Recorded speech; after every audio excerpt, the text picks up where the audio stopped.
আমার আজকের গল্প আয়নার মানুষ। গল্পটির লেখক শীর্ষেন্দু মুখোপাধ্যায়। শক্তপোক্ত মানুষ হলে কি হয়? গদাধর আসলে বড় হয়রান লোক। 3 বিঘে পৈতৃক জমি চাষ করে তার কোনো ক্রমে চলে। বাস্তু জমি মোটে বিঘেটা। তাতে তার বউ শাক পাতা লাউ কুমড়ো ফলায়। দুঃখে কষ্টে চলে যাচ্ছিল কোনো ক্রমে, কিন্তু পরাণবাবুর নজরে পড়েই তার সর্বনাশ হলো। পরাণবাবু ভারী ভুলো মনের মানুষ। জামা পরেন তো ধুতি পরতে ভুলে যান। হাটে পাঠালে মাঠে গিয়ে বসে থাকেন। জ্যাঠামশাইকে ছোট কাকা ডেকে বিপদে পড়েন। লোকে আদর করে বলে পাগলু পরাণ। তবে পরাণবাবু মাঝে মাঝে অদ্ভুত অদ্ভুত কথা বলে ফেলেন। একদিন গুরুপদকে বললেন, ওরে সাধুচরণ, চারদিকে চোর, খুব চোখ রাখিস বাপু। তা সত্যি সেই রাতে গুরুপদর বাড়িতে চোর ঢুকে বাসনপত্র নিয়ে গেল। আর একদিন লক্ষ্মীকান্তকে বলে বসলেন, রজনীকান্ত যে, তা বিষ্ণুপুরে বেশ ভালো আছো তো ভায়া? লক্ষ্মীকান্তর বিষ্ণুপুরে যাওয়ার কথাই নয়, যায়নি কোনোদিন। কিন্তু আশ্চর্যের বিষয়, এর কিছুদিনের মধ্যেই বিষ্ণুপুরে একটা মাস্টারের চাকরি নিয়ে লক্ষ্মীকান্ত চলে যান। যাওয়ার আগে সবাইকে বলে গেল, পরাণবাবু কিন্তু ছদ্মবেশী মহাপুরুষ। অনেকেরই সে কথা বিশ্বাস হলো। গাঁয়ের মাতব্বর শশীভূষণ একবার পরাণবাবুর খোঁড়া কুকুর ভুলুকে প্রকাশ্যে ল্যাংড়া বলায় খুব রেগে গিয়ে পরাণবাবু বলেছিলেন, দেখো নিশিবাবু, সব দিন সমান যায় না। ভুলু যদি ল্যাংড়া হয় তো তুমিও ল্যাংড়া। অবাক কাণ্ড! দিন 7 বাদে শশীবাবু গোয়াল ঘরের চালে লাউডগা কাটতে উঠে একটা সবুজ সাপ দেখে আটকে উঠে চাল থেকে পড়ে বাঁ পায়ের গোড়ালি ভাঙেন। মাসটা তাকে নেংচে নেংচে চলতে হয়েছিল। তা সেই পরাণবাবু একদিন গদাধরকে দেখে থমকে দাঁড়িয়ে বললেন, তুমি যেন কে হে? মুখখানা চেনা চেনা ঠেকছে। আগে আমি গদাধর লস্কর। চেনা না ঠেকে উপায় কি বলুন? এই গাঁয়ে জন্ম কর্ম, ছেলেবেলা থেকেই দেখে আসছেন। আপনার বাড়ির বাগান পরিষ্কার করতে গেছি কতবার, মনে নেই? পথে ঘাটে হরদম দেখা হচ্ছে। খুবই অবাক হয়ে পরাণবাবু বললেন, বটে? তা তুমি করো কি হে বাপু? আগে এই একটু চাষবাস আছে। 3 বিঘে জমিতে সামান্যই হয়। নাক কুঁচকে পরাণবাবু বললেন, এ মোটে 3 বিঘে? ছ্যা ছ্যা, ও বেচে দাও। বলেন কি বাবু, বেচলে খাবো কি? ভারী বিরক্ত হয়ে ভ্রু কুঁচকে পরাণবাবু বললেন, খাবে? কত খাবে হে হলধর? খেয়ে শেষ করতে পারবে ভেবেছ? খাবে। কথাটা অনেকের কানে গেল। গাঁয়ের মুরব্বীরা বললেন, ওহে গদাধর, পরাণ হলো বাকসিদ্ধাই, যা বলে তাই ফলে। ভালোই ভালোই জমি জমা বেচে দে বাবা।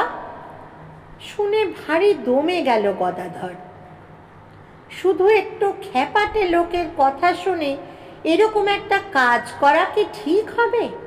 জমি সামান্য হোক, বছর বছর সামান্য যে ফসলটুকু দেয়, জমি বেচলে যে তাও জুটবে না। তার বউ ময়না ভারী ধর্মভীরু মেয়ে। ঘরে লক্ষ্মীর পট বসিয়েছে, ষষ্ঠী শিবরাত্রি ব্রত উপবাস সব করে। সেও শুনে বলল, পরাণবাবু কিন্তু সোজা লোক নয়, যা বলে তাই হয়। এসব শুনে ভারী ধন্দে পড়ে গেল গদাধর। তার মাথায় যথেষ্ট বুদ্ধি নেই, দূরদর্শিতা নেই। জমি চাষ করা ছাড়া আর কোনো কাজও সে পারে না। একটা পাগল লোকের কথায় ঝুঁকি নেওয়াটা ভারী আহাম্মকি হয়ে যাবে নাকি? কিন্তু গাঁয়ের 5 জনের তাড়নায় আর বউ ময়নার তাগাদায় অবশেষে সে জমি বেচে 1 পোঁটলা টাকা পেল। তারপর মাথায় হাত দিয়ে দাওয়ায় বসে আকাশ পাতাল ভাবতে লাগলো। এই কটা টাকা কয়েক মাসের মধ্যেই ফুরোবে, তারপর কি যে হবে ভেবে তার বুক শুকিয়ে গেল। বিপদ কখনো একা আসে না। জমি বেচা কয়েক হাজার টাকা বালিশের নিচে রেখে রাতে ঘুমিয়েছিল গদাধর। খাটিয়ে পিটিয়ে মানুষ, ঘুমটা বটে একটু গাঢ়ই হয় তার। কিচ্ছুটি টের পায়নি। সকালে উঠে বালিশ উল্টে দেখলো তলাটা ফাঁকা, দরজার খিলও ভাঙা। ফের মাথায় হাত দিয়ে দাওয়ায় বসে পড়ল সে। থানা পুলিশ করে কোনো লাভই নেই। থানা 5 মাইল দূর। তার মতো চাষাভুষো থানায় এত্তেলা দিলে কেউ পুঁছবেও না। তার কাছে টাকাটা অনেক বটে, কিন্তু পুলিশ শুনে নাক সিঁটকবে। ময়নারও মুখ শুকিয়ে গেছে। সে মোলায়েম গলায় বলল, ভেঙে পড়ার কি আছে? আমার লক্ষ্মীর ঘট ভেঙে 2 দিন তো চলুক। নুন ভাত শাক ভাত খেয়ে কটা দিন কাটলো বটে, কিন্তু তারপর তো আর চলছে না। ময়না বলল, চলো অন্য গাঁয়ে যাই। দরকার হলে তুমি মুনিশ খাটবে, আমি লোকের বাড়িতে কাজ করব। এ গাঁয়ে ওসব করলে তো বদনাম হবে, তাই না? বাপ পিতে মোর গাঁ ছেড়ে যাব? তবে কি মরবে নাকি? কাহিল গলায় গদাধর বলল, তাই চলো। পাছে কেউ দেখতে পায় সেই ভয়ে সন্ধ্যের পর 2টি পোঁটলা নিয়ে 2 জন গাঁ ছেড়ে রওনা হলো। গাঁ ছেড়ে বেরোতে না বেরোতেই প্রচণ্ড কালবৈশাখীর ঝড় ধেয়ে এলো। আকাশে ঘন ঘন বিদ্যুতের চমক, বাজ পড়ার পিলে চমকানো আওয়াজ আর তুমুল হাওয়া। দুজনে হাত ধরাধরি করে পড়ি কি মরি ছুটতে লাগলো। অন্ধকারে পথের কোনো হদিশই পেল না। শুধু টের পাচ্ছিল হাওয়া তাদের প্রায় উড়িয়ে নিয়ে চলেছে। ঝোপ জঙ্গল মাঠ ঘাট পেরিয়ে তারা দিক বিদিক শূন্য হয়ে ছুটে চলেছে। বৃষ্টির তোড়ে তাদের জামা কাপড় পোঁটলা পুঁটলি ভিজে একেবারে জব জব করছে। দমসম হয়ে যাচ্ছে তারা। বাতাসের শব্দে আর বাজের আওয়াজে কেউ কারো সঙ্গে কথা বলারও সুযোগ পাচ্ছে না। হাঁ করলেই মুখের কথা কেড়ে নিচ্ছে বাতাস। কালবৈশাখীর নিয়ম হলো সে বেশিক্ষণ থাকে না। 8 ঘন্টা পরে ঝড় থামলো, বৃষ্টি কমলো, কিন্তু চারদিক ঘুরঘুরটি অন্ধকার। কোথাও কোনো আলো দেখা যাচ্ছে না। দুজনে একটা জায়গায় থমকে দাঁড়িয়ে পড়ল। গদাধর বলল, হে কোথায় এলুম? ময়না বলল, কিচ্ছু তো দেখতে পাচ্ছি না, আমার ভারী ভয় করছে। জমি জমা আর টাকা পয়সা সব হাতছাড়া হওয়ায় গদাধরের আর ভয় ডর নেই। সে ময়নার হাতখানা শক্ত করে চেপে ধরে বলল, আর ভয়টা কিসের? ময়না বলল, চলো ফিরে যাই। গদাধর একটা শ্বাস ফেলে বলল, ফিরবো বললেই কি ফেরা যায়? এ কোন জায়গায় এসে পড়লুম তাই বা কে জানে। পথঘাট আন্দাজ করা কি সোজা? ঝড়ের ধাক্কায় অনেকটা এসে পড়েছি। চলো দেখি একখানা গ্রাম টাম পাওয়া যায় কিনা। অন্ধকারে ঝোপ জঙ্গল ভেঙে তারা ধীরে ধীরে এগোতে লাগলো। গ্রাম বা লোকবসতি পেলেই যে আশ্রয় মিলবে এমন ভরসা নেই। উটকো লোককে কেই বা আদর করে ঘরে জায়গা দেয়? আজকাল যা চোর ডাকাতের উপদ্রব। একটা জঙ্গল মতো জায়গা পেরোতেই সামনে একটা আলো দেখতে পেল গদাধর। বলল, ওই তো আলো দেখা যাচ্ছে, চলো দেখা যাক মাথা গোঁজার জায়গা মেলে কিনা। সামনে গিয়ে একখানা মাঠ কোঠা দেখা গেল বটে, তবে তার বেশ দৈন্য দশা। সামনের ঘরে একখানা হ্যারিকেন জ্বলছে। বন্ধ দরজায় খুটখুট শব্দ করে গদাধর ভারী বিনয়ের সঙ্গে বলল, আমরা বড় দুঃখী মানুষ, মশাই একটি মাথা গোঁজার ঠাঁই পাওয়া যাবে? ভিতর থেকে বাজখাঁই গলায় কি যেন বলে উঠল, ভিতরে এসো, দরজা ভেজানো আছে। দুজনে ভারী জড়সড় ভয়ে ভয়ে ভেতরে ঢুকল। ঘরের কোণে রাখা হ্যারিকেনের আলোয় দেখা গেল সামনে একটা তক্তপোষ, তাতে গোটানো বিছানা, কয়েকটা বাক্স প্যাঁটরা, কিছু হাঁড়ি কুড়ি, কিন্তু ঘরে কেউ নেই। গদাধর গলা খাকারি দিয়ে ভারী নরম সুরে বলল, আগে অপরাধ নেবেন না, উৎপাত করতেই এসেছি বলতে পারেন, তবে বিপদে পড়েই আসা। আমরা বড় দুর্দশায় পড়েছি কি না। কে যেন ভরাট গলায় বলে উঠল, দুর্দশার তো কিছু দেখছি না হে। কে বলল দুর্দশায় পড়েছ? একটু হাওয়া ছেড়েছিল আর দুফোঁটা বৃষ্টি পড়েছে, এই তো। তা চাষিবাসীকে তো ঝড়ে জলে কতই কাজ করতে হয়। তা বটে, বলে গদাধর হাত কচলাতে কচলাতে বলল, যদি দয়া করে একটু আশ্রয় দেন তো দাওয়াতে বসেই রাতটা কাটিয়ে দেবক্ষণ। দাওয়ায়? দাওয়ায় কেন হে? দিব্যি ঘর দোর রয়েছে, দাওয়ায় থাকবে কোন দুঃখে? ভিতরের ঘরে যাও, শুকনো কাপড় টাপড় পাবে, পরে নাও গে। উনুনে আঁচ দেওয়া আছে, খিচুড়ি চাপিয়ে দিয়ে গ্যাঁট হয়ে বসে থাকো। ময়না ফিসফিস করে বলল, গলা তো পাচ্ছি, কিন্তু কাউকে দেখতে পাচ্ছি না কেন বলো তো? গদাধরও ভরকে গিয়ে বললে, তাই তো বটে। ময়না বলল, জিজ্ঞেস করো না। গদাধর ফের হাত কচলে বলল, আপনি কোথা থেকে কথা বলছেন আগে? সামনে এলে একটু পদধূলি নিতুম। ও বাবা, পদধূলি বড় কঠিন জিনিস। খুঁটির গায়ে একটা হাত আয়না ঝুলছে, দেখতে পাচ্ছ? গদাধর ইতি উতি তাকিয়ে দেখল, ভিতরের দিকে দেওয়ালে কাঠের খুঁটিতে একটা ছোট্ট হাত আয়না ঝুলছে বটে। আয়নাখানা পেরে ওর ভিতরে তাকাও। গদাধর অবাক হয়ে তাড়াতাড়ি গিয়ে আয়নাটা পেরে তুলে ধরতেই এমন আঁতকে উঠল যে একটু হলেই সেটা পড়ে যেত হাত থেকে। আয়নার ভিতরে একখানা সুরঙ্গে লম্বা মুখ, গোঁফ আছে, ঝুলঝুলে চোখ, মাথায় বাবরি চুল। ভয়ের কথা হলো সে মুখে ঠোঁট নড়ছে আর কথা বেরিয়ে আসছে। দুজনের তো ভিড়মি খাওয়ার অবস্থা।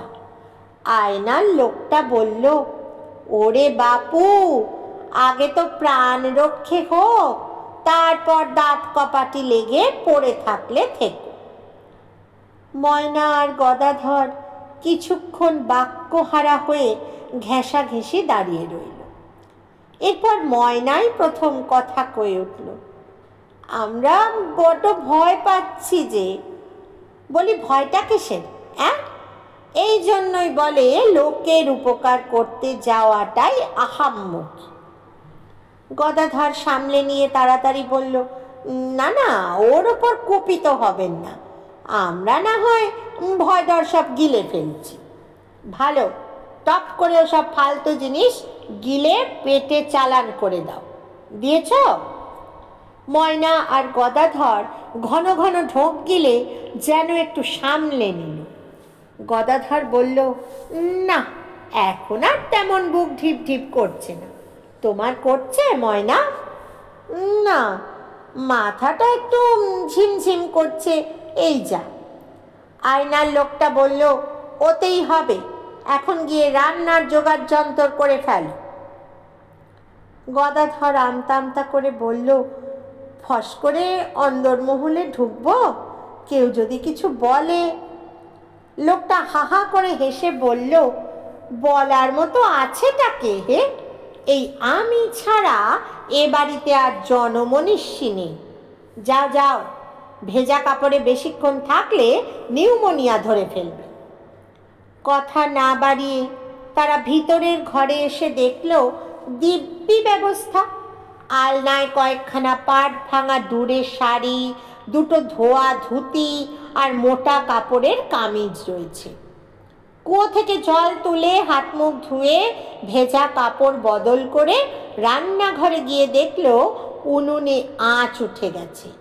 চাল ডাল খুঁজতেই বেরিয়ে পড়ল। আলু, লঙ্কা, ফোড়ন, তেল সবই অল্প স্বল্প রয়েছে। ময়না বলল, হ্যাঁ গা, আয়নার জ্যাঠামশাইকে জিজ্ঞেস করো না উনি আমাদের সঙ্গে খাবেন কি না। গদাধর গিয়ে আয়নাটা নিয়ে এলো। তারপর সুরঙ্গে মুখখানার দিকে চেয়ে কাঁচুমাচু মুখ করে বলল, আগে আপনি পেশাদ করে না দিলে কোন মুখে খিচুড়ি খাই বলুন? ময়নার বড় ইচ্ছে আপনাকেও একটু ভোগ চড়ায়। না হে বাপু, ওসব আমার সহ্য হয় না, আমার অন্য ব্যবস্থা আছে, তোমরা খাও। কি আর করা, অন্যের বাড়িতে ঢুকে এরকম রেঁধে বেড়ে খাচ্ছে বলে ভারী সংকোচ হচ্ছে তাদের। তবে খিদেও পেয়েছে খুব, তাই তারা লজ্জার সঙ্গেই পেট পুড়ে খেয়ে নিল। তারপর দুজনে ক্লান্ত শরীরে আর ভরা পেটে মরার মতো ঘুমিয়ে পড়ল। ভোরবেলা ঘুম ভাঙার পর গদাধরের মনে হলো গতকাল ঝড় বৃষ্টিতে পড়ে তার মাথাটাই গুলিয়ে গিয়েছিল, তাই বোধহয় একটা আজগুবি স্বপ্ন দেখেছে। ময়নাকে ডেকে তুলে জিজ্ঞেস করতে ময়না বলল, আচ্ছা, দুজনেই কি একই স্বপ্ন দেখতে পারে? তাহলে ব্যাপারটা কি? তার আমি কি জানি। বাইরে কে যেন কে আছো হে, কে আছো বলে চেঁচাচ্ছিল। গদাধর তাড়াতাড়ি উঠে সদর দরজা খুলে দেখল নাদুস নুদুস একটা লোক দাঁড়িয়ে আছে। দড়িতে বাঁধা দুটো হালের বলদ, একটা দুধেল গাই আর একটা হাল। লোকটা গম্ভীর হয়ে বলল, এই নাও ভাই, ষষ্ঠীপদর গচ্ছিত হাল গরু সব বুঝিয়ে দিয়ে যাচ্ছি, আর এই নাও 1 বছরের হাল গরুর ভাড়া আর দুধ বাবদ দাম 700 টাকা আছে। গদাধর জিভ কেটে পিছিয়ে গিয়ে বলল, না না, ছি, এসব আমার পাওনা নয়, আমাকে কেন দিচ্ছেন? লোকটা দীর্ঘশ্বাস ফেলে বলল, না দিলে কি রেহাই আছে হে? ষষ্ঠীপদ ঘাড় মটকাবে। বুঝে নাও ভাই, কাল রাতেই ষষ্ঠীপদ হুকুম দিয়ে গেছে। আগে ষষ্ঠীপদ কে বটেন? কেন, পরিচয় হয়নি নাকি? বলি, সে এখন আয়নার মধ্যে ঢুকেছে বলে তো গায়েব হয়ে যায়নি। তার দাপটে এখনো সবাই থরহরি কাঁপে। ওই পূবে খালধারের জমিটা তোমার, 10 বিঘে আছে। কিছুই বুঝতে পারল না গদাধর। লোকটা চলে যাওয়ার পর গরু আর বলদদের নিয়ে গোয়ালে বেঁধে টাকাগুলো টেকে গুঁজে সে আয়নাটা পেরে আনল। কিন্তু দিনমানে আয়নায় আর সেই সুরঙ্গে মুখখানা দেখা গেল না। নিজের বোকা বোকা হতভম্ব মুখখানায় দেখতে পেল সে। এরপর আরেকজন রোগাপানা লোক এসে হাজির, সঙ্গে মুটের মাথায় দুটো ভরা বস্তা। এই যে ভায়া, আমি হচ্ছি শ্যামাপদ মুদি, 2 বস্তা চাল দিয়ে গেলুম। ষষ্ঠীপদর হুকুম তো আর অমান্য করতে পারি না। এই 2 বস্তাই পাওনা ছিল তোমাদের, আর এই নাও 1000টা টাকা। গদাধর কথা কইতে পারছে না, কেবল ঢোক গিলছে, জিভ টাকরা সব শুকনো। একটু বেলার দিকে একজন বউ মানুষ এসে পিছনের দরজা দিয়ে ঢুকে সোজা ময়নার কাছে হাজির। একটা পোটলা খুলে কিছু সোনার গয়না বের করে বলল, নাও বাপু, তোমার জিনিস বুঝে নাও। মোট 8 গাছা সোনার চুড়ি, বাঁধানো নোয়া, বিছে হার, একজোড়া বালা আর ঝুমকো দুল। ময়না অবাক হয়ে বলল, এসব আমার হবে কেন? তা জানি না, ষষ্ঠীপদ গচ্ছিত রেখেছিল, এখন হুকুম হয়েছে তাই দিয়ে যাচ্ছি। কিন্তু আমি তো ষষ্ঠীপদ বাবুকে চিনি না। চিনবে বাপু, চিনবে। এ গায়ে থাকলে তাকে না চিনে উপায় নেই। তা তোমাদের কপাল ভালো যে তার নেক নজরে পড়েছ, তার ভয়ে আমরা কাঁটা হয়ে থাকি কি না। সারাদিনে আরও অনেকে এসে অনেক জিনিস দিয়ে গেল। কেউ দা কুড়ুল, কেউ শীতল পাটি, কেউ কুয়োর বালতি আর ঝাঁটা, কেউ কাঠের টুল, কেউ বাসন কোসন, কড়াই, হাতা, এমনকি এক গাছ ঝাঁটা অবধি। সবই নাকি ষষ্ঠীপদর গচ্ছিত রাখা জিনিস। গদাধর আর ময়নার দিশে হারা অবস্থা। গরিব হলেও তারা লোভী নয়। এসব জিনিস তাদের ঘরে ছিল না। তার উপর ষষ্ঠীপদর রহস্যটাও তাদের মাথায় সিঁদোচ্ছে না। খুব ভাবনা চিন্তার মধ্যেই দিনটা কেটে গেল তাদের। সন্ধে হতেই হঠাৎ সেই বাজখাঁই গলা, সব জিনিস ফেরত দিয়ে গেছে তো? গদাধর তাড়াতাড়ি আয়নাটা পেরে দেখল সেই সুরঙ্গে মুখ। কাঁপা গলায় বলল, এসব কি হচ্ছে বলুন তো মশাই? আমরা তো কিছুই বুঝতে পারছি না। লোকটা ধমক দিয়ে বলল, বেশি বুঝবার দরকার কি তোমার? কাল থেকে তেঁতুলতলার জমিতে হাল দিতে শুরু করো। আগে আমরা কি তবে এখানেই থাকবো? তবে যাবে কোন চুলোয়? ময়না পিছন থেকে ফিস ফিস করে বলল, ওগো, রাজি হয়ে যাও। গদাধর গদগদ হয়ে বলল, যে আজ্ঞে।